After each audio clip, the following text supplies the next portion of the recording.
오늘 은혜 받으신 하나님의 말씀은 우리 고린도전서 12장 13절의 말씀입니다. 우리 고린도전서 12장 13절의 말씀을 다 같이 합독하시겠습니다. 우리가 유대인이나 헬라인이나 종이나 자유인이나 다 한 성령으로 침례를 받아 한 몸이 되었고 또 다 한 성령으로 마시게 하셨느니라. 아멘.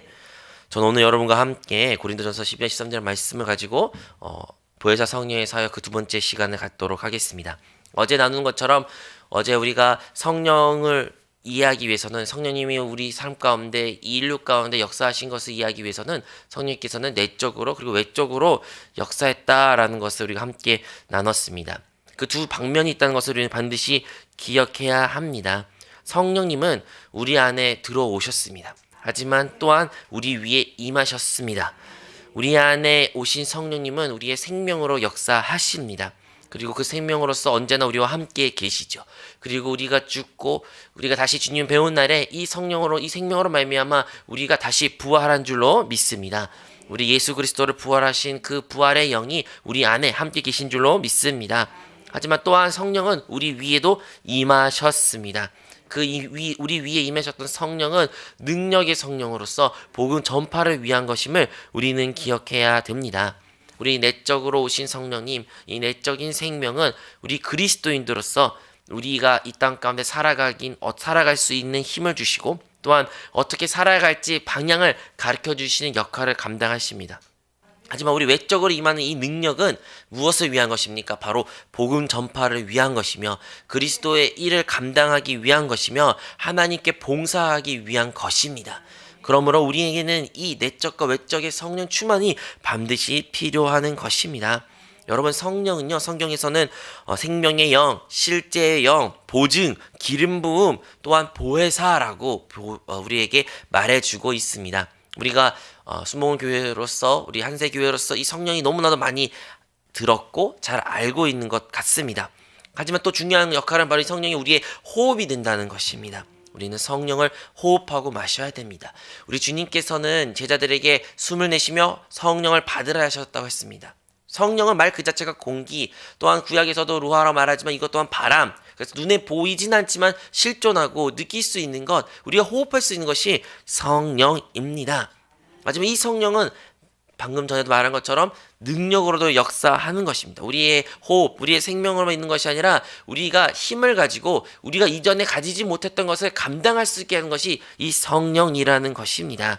언제 할 수 있습니까? 사도행전에 그 120명의 주님의 제자들이 함께 모여 마가의 다락방에 그들이 기도하였을 때 그곳 가운데 강한 바람이 불어왔고 그곳 가운데 성령 충만의 역사가 나타났으며 그 120명 사람들이 밖으로 뛰쳐나아가 복음을 전파하게 된 것이었습니다. 그들이 함께 모여서 주님을 약속을 붙잡고 하나님께 기도할 수 있었던 것은 성령께서 그들의 생명을 역사함으로 말미암아 함께 모였고 하나님께 기도할 수 있었습니다. 하지만 그들이 복음을 전파한 것은 별개의 문제였습니다. 복음은 외적인 성령의 능력이 그들이 임했을 때 비로소 그들이 나아가 복음을 전파하게 된 것입니다. 그래서 오순절 날에 그 영이 그들에게 임함으로 말미암아 그들이 다 일어섰고 방언도 했고 외적인 능력으로 나타나였고 밖으로 나아가 그들이 복음 전파했을 때 3,000명이나 되는 인파가 그날 회개하였고 주님께 돌이게 되었고 나날이 믿는 자들이 늘어난 역사가 나타난 것입니다. 오늘날에도 무엇이 필요합니까? 이 땅 가운데 소망 없는 이곳 가운데 무엇이 필요합니까? 주님의 복음 전파가 필요한 것입니다. 주님이 소망이 더 널리 퍼져야 되는 것입니다. 그래서 우리는 우리 안에는 이 생명, 내적인 성령 충만도 중요하지만 능력을 가진 것 또한 중요하게 이 두 개의 별개의 문제라는 것을 우리는 기억해야 됩니다. 요한복음과 누가복음에서는 성령에 대해 말하고 있습니다. 같은 복음서일지라도 이 두 권의 책은 성령에 대해 조금씩 다르게 말합니다. 예를 들어 요한복음 같은 경우에는 성령을 생명의 문제로 다룹니다.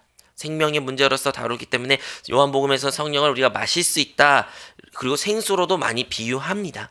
우리가 많이 잘 알고 있는 말씀이죠. 또한 하지만 이게 누가복음 같은 경우에는 이 성령을 능력의 영으로 우리에게 소개하고 있습니다. 그래서 이 성령으로 말미암아 사람들이 주님의 제자들이 밖으로 나아가 복음을 전파하였고, 그리고 이것을 어떻게 비유했냐면 옷을 입는 것처럼, 옷을 우리가 걸치는 것처럼 비유하고 있는 것입니다. 그래서 우리 안에 있는 생명은 신선하고 살아있고 생명있고 파괴되지 않는 것입니다. 우리의 목마름을, 갈증을 해소시키고 우리를 적셔주는 성령이십니다. 이것이 바로 우리 내적인 성령의 역사인 것입니다. 하지만 또한 성령의 역사는 능력으로서 역사하며 또 다른 방면으로 우리 삶 가운데 일을 하고 계시는데, 그것은 외적으로 옷을 입는 것처럼, 걸쳐 입는 것처럼 밖으로 나아가게 되는 것입니다. 이것은 마치 옷을 입는 것 같습니다. 우리가 어디 외출을 할 때는 반드시 옷을 걸치고 나가야 됩니다. 우리 외출을 안 할 때 다른 사람 만나거나 다른 사람과 볼 일을 봐야 할 때는 반드시 우리는 우리의 그 상황에 맞게 옷을 입고 나아갑니다. 그리고 그 옷에 따라서 그 우리의 대화나 우리의 일이 성패가 갈릴 수도 있죠. 경찰 같은 것도 합당한 제복을 입을 때 비로소 그 권위가 나타나게 되는 것입니다. 하지만요, 마시는 거, 나의 갈증을 해소하는 거, 내 안에 그 물로 충만한 것은 별개의 문제입니다. 옷을 안 입어도 집 안에서 우리는 물을 마실 수 있죠. 집 안에서 우리가 편하게 우리의 갈증을 해소할 수도 있습니다. 그러므로 우리가 신앙생활하면서 내적으로 주님의 성령의 충만함이 있다, 나 이것으로 만족하다라고 혹시 생각했다면 그것은 아닙니다. 우리는 외적으로도 성령 충만함으로 말미암아 그 능력에 힘입어 밖으로 나아가 세상을 향하여 그 어둠을 향하여 빛이 되고 소금이 된 역할을 우리가 감당해야 될 줄로 믿습니다. 그래서 성령님은 우리에게 처음으로 생명을 주십니다. 우리가 흔히 말하는 거듭났다라는 역사는 성령을 통해서 일어나는 것입니다. 니고데모가 예수님을 만나 물어보죠. 어떻게 하면 내가 하늘나라에 들어갈 수 있냐고요.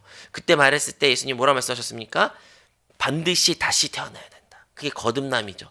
우리가 물과 성령으로 다시 태어날 때 반드시 우리가 그 하나님의 나라에 들어갈 수 있는 생명을 얻을 수 있다 말함으로써, 우리가 성령을 처음으로 언제 받아들이고 우리 안에 계십니까? 우리가 예수 그리스도를 시인하고 고백하고 우리가 예수님 우리 구주를 삼았을 때, 우리가 거듭났을 때 성령은 이미 우리와 함께 계신 줄로 믿습니다. 그때부터 성령님 우리 안에 내주하십니다. 이제 우리가 어디 갔든 무엇을 하든 설사 넘어졌을지라도 우리가 이미 하나님의 자녀로 선택된 자이기에 이 자녀됨에서도 우리는 결코 끊을 수가 없는 것입니다. 하나님의 사랑에서 끊을 수 없습니다. 성령님은 결코 우리를 버리지 아니하십니다. 설사 우리가 성령님을 잊고 성령을 버렸다고 생각할지라도 그분은 우리의 손을 붙잡으시고 그는 언제나 우리와 함께 하시며 우리와 동행하십니다. 그 내주하신 성령의 역사가 우리 안에 있는 것입니다. 그리고 이제 우리가 느껴야 되는 것은 바로 이 성령이 우리 안에 충만하다는 거예요. 아무리 성령이 우리 안에 함께 있다 할지라도 우리가 이것을 느끼고 체험하고 보지 못한다면 우리는 성령이 마치 우리와 함께 있다는 것을 잊게 삽니다. 얼마나 많은 그리스도인들이 하나님 나를 버리셨습니까? 하나님 어디 계시나요? 왜 나에게 이런 어려움과 역경과 고난과 순환을 주시나요? 하나님! 라고 부르짖습니다. 근데 하나님이 우리를 버리셨습니까? 우리를 떠나셨습니까? 하나님이 사라지셨습니까? 아니죠. 결코 그러지 않습니다. 하지만 우리는 그것을 느끼지 못하며 알지 못하며 그것을 방황하며 삽니다. 왜 그럴까요? 그것은 우리 안에 그 성령의 충만함을 잃어버렸기 때문인 것입니다. 그래서 우리 안에 내주하시긴 하나 우리에게 반드시 필요한 것은 바로 이 성령 충만입니다. 그래서 그 외적인 성령 충만과 내적인 성령 충만을 잘 대표적으로 보여줬던 성경 구절이 오늘 우리 읽었던 12장 13절의 말씀인데요. 우리 다 같이 한번 합독하시겠습니다. 우리가 유대인이나 헬라인이나 종이나 자유인이나 다 한 성령으로 침례를 받아 한 몸이 되었고 또 다 한 성령을 마시게 하셨느니라. 아멘. 여기서 처음에 말하죠. 여기서 한 성령으로 침례라는 단어가 나옵니다. 침례라는 것은 무엇입니까? 바로 물에 푹 잠긴 것입니다. 여러분, 물 안에 있는 것뿐만 아니라 우리 존재보다 머리 위에 물이 있다는 것입니다. 이것이 침례입니다. 침례라는 것은 여러분도 우리가 다 침례를 해본 것처럼 완전 물에 적셔진 것이요, 흔히 말하는 물속에서 장사를 지내는 것입니다. 이렇게 한 침례를 받았다, 성령으로 말하면 침례를 받았다는 것은 우리의 외적으로 이렇게 성령이 우리 위에 충만히 있어야 된다는 것입니다. 근데 후반절 또 뭐라 말합니까? 한 성령을 마시게 하셨느니라. 마시는 것은 다른 겁니다. 침례는 물 안에 잠기는 것이요, 그 물이 우리보다 위에 있는 것이지만 마시는 일은 우리 안으로 받아들이는 것입니다. 바로 그 내적 성령 충만한 것처럼 우리 안에 그 성령이 계신 것을, 이 내적으로 마시는 것을 요한복음에서 말한 것처럼 이 내적 성령 충만을 여기에서도 말하고 있습니다. 같은 성령일지라도 두 방면에 성령이 있다는 것을, 성령 충만이 있다는 것을 우리는 기억해야 됩니다. 이것이 바로 놀라운 계시입니다. 왜냐하면 구약 같은 경우에는 내적 성령 충만이라는 이야기가 없어요. 다 외적으로 성령 충만의 이야기가 나옵니다. 성령이 나오죠. 구약에도 나타나죠. 하나님 영이 나오죠. 하지만 능력으로서 나타납니다. 수많은 성경의 인물들이 있었습니다. 그들에게 성령이, 하나님의 영이 임했을 때 그들이 큰 능력을 해갖고 큰 힘이 생겼고 큰 역사를 했습니다. 하지만 그들을 변화시키거나 그들을 살리거나 그들을 하나님의 길로 인도하는 역사는 기록되지 않습니다. 반면에 신약에 들어서는 우리는 워낙 우리 성령님이 우리 안에 계시고 성령으로 말미암아 우리가 예수를 그리스도로 시인할 수 있다는 것을 잘 알기에 내적 성령 충만은 너무나 우리가 익숙합니다. 근데 반대로 외적 성령 충만을 잘 모르는 것 같아요. 하지만요, 오늘날 우리가 살고 있는 이 시대는 이 바로 내적 성령 충만뿐만 아니라 외적 성령 충만도 동시에 존재하기에 그 두 성령 충만으로 통하여 우리가 능력인 신앙생활, 능력이 있는 그리스도인으로 살 수 있게 되는 줄로 믿습니다. 이 둘은 같은 것이 아닙니다. 이 둘은 바로 다른 방면으로 나아가는 것이기 때문에 결코 서로가 대치될 수가 없는 것입니다. 여러분, 우리가 내적으로 충만하는 것이 바로 물을 마신 것 같다라고 제가 말했습니다. 그래서 우리 물이 안에 충만하는 것, 그래서 성령이 우리 안에 충만하는 것을 우리는 신앙생활 동에서 체험해야 되고 기억해야 됩니다. 그래서 우리가 성령을 마십니다. 성령을 호흡합니다. 숨을 이렇게 들이마시는 것처럼 성령님 내 안에 충만합니다. 이러한 것을 기도를 통하여 우리가 우리 안에 진짜 성령이 계시구나, 나에게 내적으로 성령 충만하시구나 반드시 알고 체험할 때 우리 안에 있던 모든 어둠과 사망과 우리 안에 있는 어둠의 영은 떠나가고 하나님의 생명으로 충만하게 되는 줄로 믿습니다. 간증도 있었죠. 우리 안세교회에서 오랫동안 불면증으로 고생하신 분들도 이 내적 성령 충만을 그들이 경험했을 때 그 불면증은 떠나갔으며 그 안에 있던 염려와 걱정, 두려움은 떠나갔으며 그들의 심령 가운데 생명과 평안이 가득함으로 불면증은 치유되고 또한 많은 회복의 역사를 우리가 간증으로 또 들었습니다. 하지만 외적인 충만도 매우 중요합니다. 여러분, 침례라는 것이 아까 말한 것처럼 잠기는 것이기 때문에 우리가 그 성령의 능력을 옷을 입는 것처럼 성령 충만할 때에 비로소 다른 사람의 복음을 전파할 수 있는 것입니다. 한 청년이 있었습니다. 이번 BIP 초청의 날에 한 친구를 전도하고 싶었대요. 전도하고 싶은데 용기가 나지 않습니다.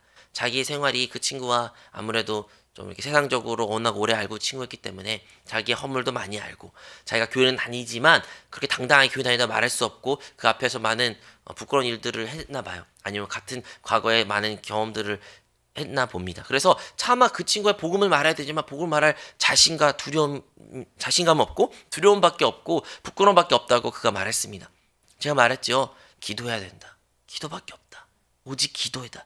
기도의 분량이 채워지고 우리가 기도해서 성령 충만하면 성령께서 지혜를 주시고 성령께서 그 말을 하게 하실 것이며 성령이 나타날 것이다. 우리는 단지 그것을 말할 수 있는 전달자뿐이지 그 일을 행하신 이는 성령이다라고 제가 말했습니다.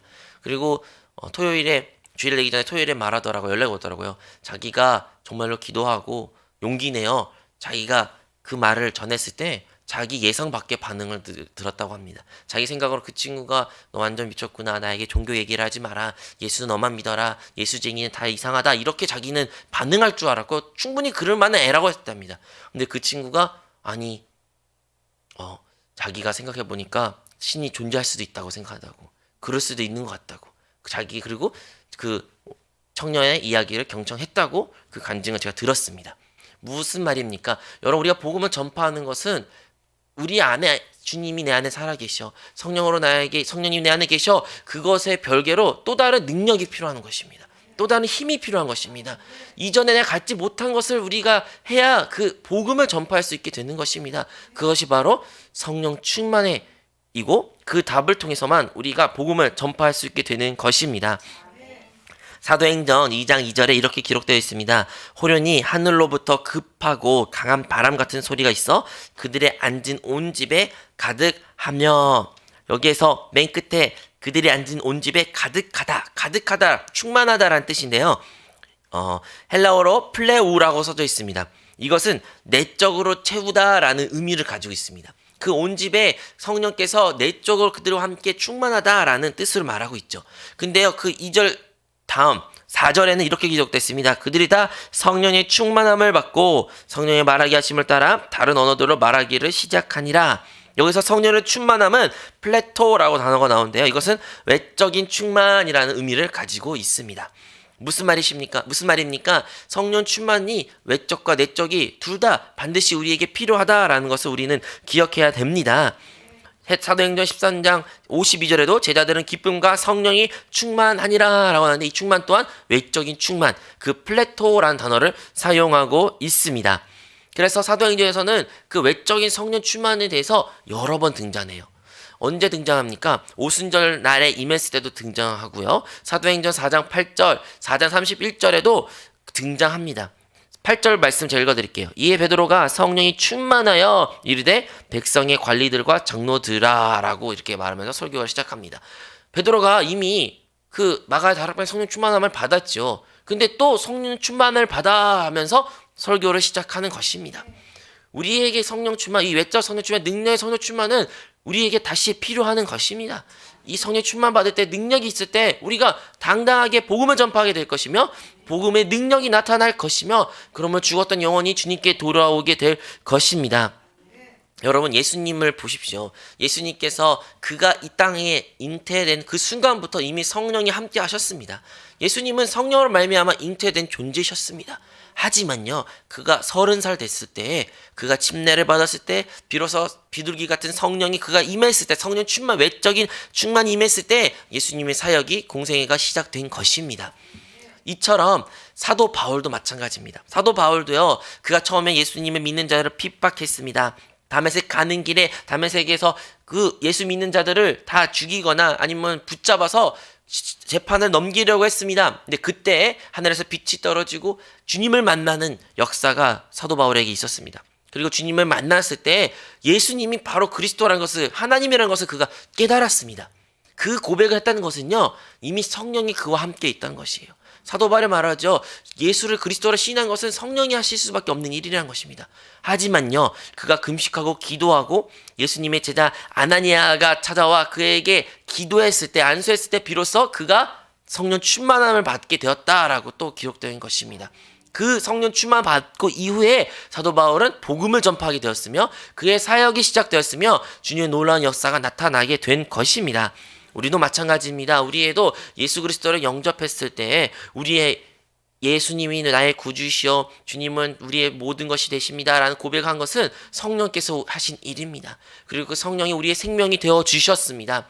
하지만요, 우리가 그리스도인으로서, 참된 예수 믿는 사람으로서 믿지 않는 자들에게 복음을 전파할 수 있는 일은 우리가 오직 외적인 성령 충만에 힘입을 때만 가능하게 되는 것입니다. 그러므로 우리에게도 이 두 가지의 체험이 반드시 필요합니다. 내적 성령 충만은 바로 우리의 생명의 문제와 관련되어 있습니다. 하지만 외적 성령 충만의 문제는 우리의 능력과 관련된 것입니다. 그러면 어떻게 하면 우리가 이 외적 성령 충만함을 체험할 수 있을까요? 이것 또한 오직 기도밖에 없습니다. 기도를 통해서, 성경에서는 안수를 통해서 수많은 외적인 성령 충만이 임했다라고 기록되어 있습니다. 여러분, 오순절 날에 그들이 기도했을 때 성령이 임했습니다.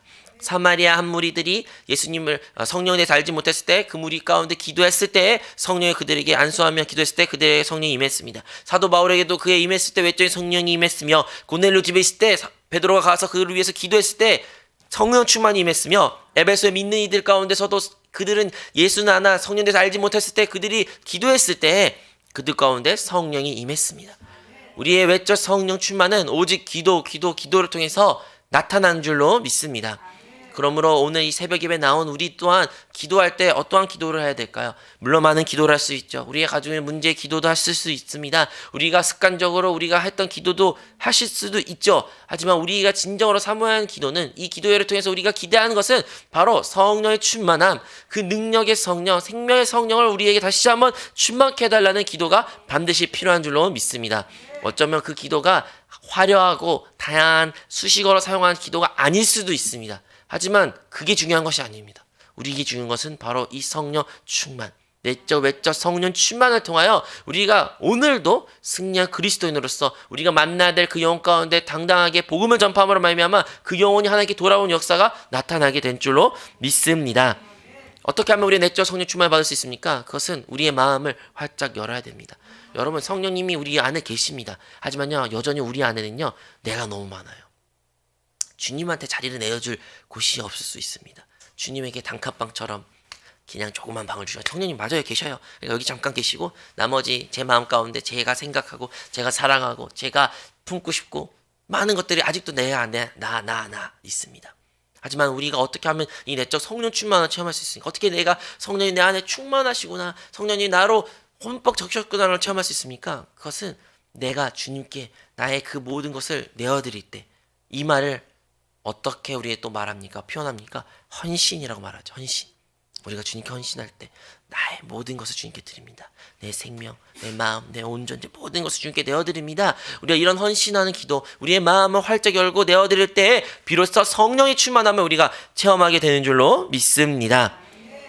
또한 외적 성령 충만은 그러면 어떻게 우리가 느낄 수 있는 것입니까? 외적 성령의 충만은요, 이건 마치 예수님의 십자가의 구원의 역사와 마찬가지입니다. 여러분, 성령 침례는요 이미 일어났습니다. 이미 오순절이라는 날에 이미 일어났으며, 그리고 지금도 이미 일어난 기정사실입니다. 우리는 그것을 믿어야 됩니다. 예수님의 십자가 사건이 2000년 전에 일어났죠. 하지만 그 사건이 2000년 전에 일어났지만 이미 모든 것을 우리에게 완벽하게 된 것이지만, 그럼에도 불구하고 우리는 예수님 그 십자가를 믿어야 됩니다. 일어났다는 것을 믿고 이뤄졌다는 것을 알고 그것을 시인하고 그 믿음 생활을 해야 될 때 그 십자가 나의 십자가가 되는 것입니다. 그 구원이 나의 구원이 되는 것입니다. 성령 침례도 마찬가지입니다. 여러분, 성령 침례가 오늘 있어야 되는 이유가 없어서 오늘 있어야 되는 것이 아닙니다. 이미 성령 침례 사건은 2000년 전에 이미 주님께서 다 이루어 놓으신 사실입니다. 우리가 이것을 믿어야 됩니다. 그것을 믿을 때, 그것을 우리가 받아들일 때, 그것을 나의 것으로 될 때 그것이 성령 침례를 우리가 체험하게 되는 줄로 믿습니다. 성령 안에서 이미 성령 침례는 성취되었습니다. 그리고 그 성령이 우리 안에 계시기에 우리가 흔히 한세교에서 결론적으로 다시 돌아가면 영으로 돌이킬 때, 영안에 구할 때 우리는 그 내적 외적 성령 충만을 체험하게 되는 줄로 믿습니다. 성령 충만한 우리 모든 그리스도인이 되어 오늘 하루도 주님과 함께 승리하시는 여러분이 되시기를 주님으로 축원드립니다. 하나님 아버지, 우리의 보혜사 성령이여 우리의 오늘의 삶을 인도하여 주시고 우리의 오늘 삶도 주님께서 말씀하여 주시고 그러므로 말미암아 주님의 일들을 보게 하여 주시옵소서. 오늘 이 새벽 기도에 나와 기도를 합니다. 주님, 다시 한번 우리의 내적 외적으로 성령 충만함을 받게 하게 하여 주시고, 그래요, 오늘 우리가 만나는 모든 사람에게 당당하게 능력 있게 그들에게 복음을 말할 수 있게 하여 주시옵소서. 우리가 먼저 그 나라 그를 구할 때 우리가 구하는 그 모든 것은 다 주님께서 더하실 줄로 믿습니다. 저들의 삶을 주께서 복을 더하여 주시옵소서. 예수 그리스도 이름으로 기도합니다. 하늘에 계신 우리 아버지여, 이름이 거룩히 여김을 받으시오며 나라가 임하시오며 뜻이 하늘에서 이루어진 것 같이 땅에서도 이루어지리라. 오늘 우리에게 일용할 양식을 주시옵고 우리가 우리에게 죄 지은 자를 사하여 준 것 같이 우리의 죄를 사하여 주시옵고 우리를 시험에 들게 하지 마시옵고 다만 악에서 구하시옵소서. 나라와 권세와 영광이 아버지께 영원히 있사옵나이다. 아멘. 할렐루야.